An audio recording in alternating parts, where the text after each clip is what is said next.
ខ្មែរនៅប្រងើយដល់ណាពេលលាដល់ហើយអរគុណខ្មែរនៅប្រងើយដល់ណាព្រោះជាតិខេមរាត្រូវការរូបអ្នកទៀតហើយព្រោះជាតិខេមរាត្រូវការរូបអ្នកទៀតហើយអោកលបុត្រអើយតើអ្នកភ្លេចហើយឬពុំសាវតាយើងត្រូវតែរួមគ្នាកសាងខេមរាឲ្យបានគង់វិញឡើង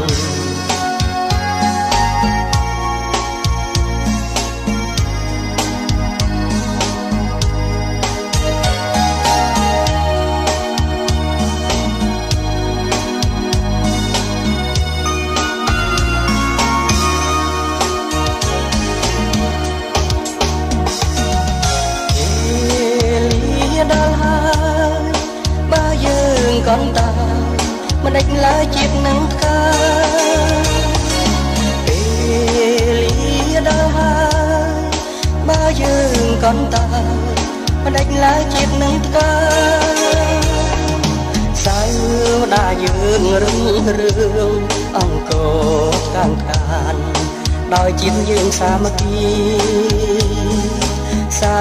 វតាយើងរុងរឿងអង្គកាងខានដោយជាតិយើងសាមគ្គី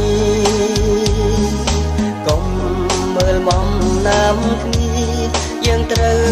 ការពារពូជពងជាតិសាសនាក្រោ